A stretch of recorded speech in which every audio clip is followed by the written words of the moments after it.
The processed food industry is destroying the health of Americans. People are no longer taking the time to look at what ingredients are being put in their food, and the effects of overconsumption of these processed meals and snacks are not widely known. Serious health problems will continue to unfold unless something is done to change the current system. Take a second and reflect on a meal you had in the past few days. Did you cook or prepare anything fresh for that meal?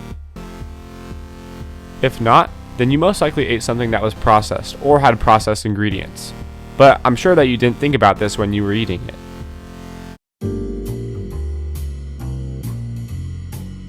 Processed foods have been rapidly developed since the early 20th century.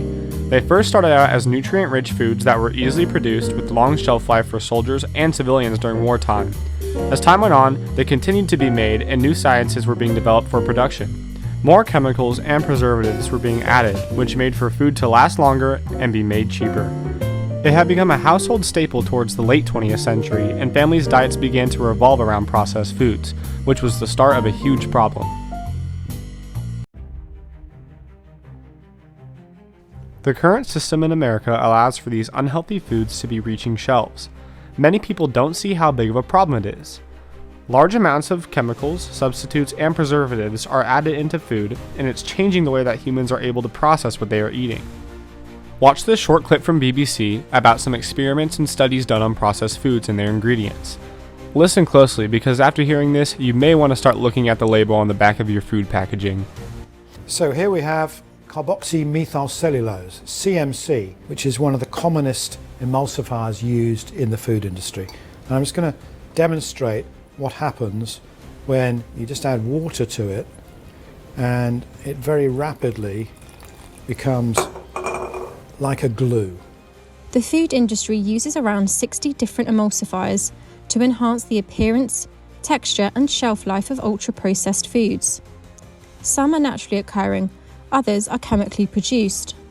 It's found in an incredible number of our foods and they are potentially harmful.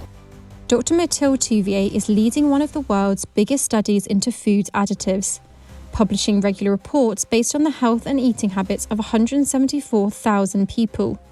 She's been looking at emulsifiers' long-term impact on health. The BBC has had exclusive access to the early results. They're yet to be verified by peer review, but she says they're concerning. We observed significant associations between emulsifier intake and increased risk of cancer overall and breast cancer notably, but also with cardiovascular diseases. You may be wondering what will happen if nothing changes. Give a thumbs up if you think that you know the long-term effects of processed food consumption. If nothing is done to change what is being put into food, more and more health problems will arise. Overconsumption of processed foods can lead to obesity and cardiovascular diseases due to the additive ingredients and chemicals. If the current system of food production doesn't improve, more than half the population will be considered unhealthy. Watch this public service announcement so you can see how to start fighting back against processed foods.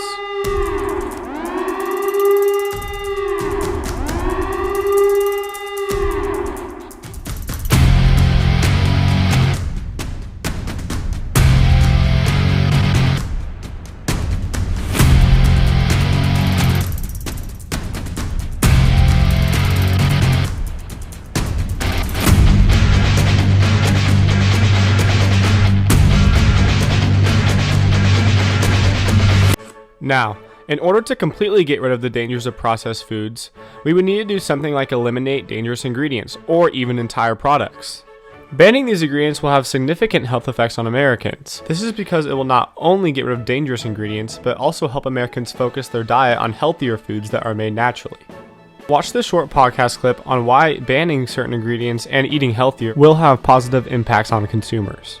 There are really no other animal species in the world that have obesity and chronic disease epidemics. And they don't have social media, they don't have experts, they don't have PubMed, they don't have the FDA, they don't have the USDA, they don't have any of it. And they have somehow figured out a way to stay at a healthy weight and to not get heart disease. And it's because they're eating real food that meets the needs of their cells. The root cause of the problem is that we have a toxic food supply that's no longer filled with the molecular information that our body needs to know to be satiated and to function properly. Truly, the jumping off point for anyone on the quest to better health is to eat as much real, unprocessed food from good soil as possible.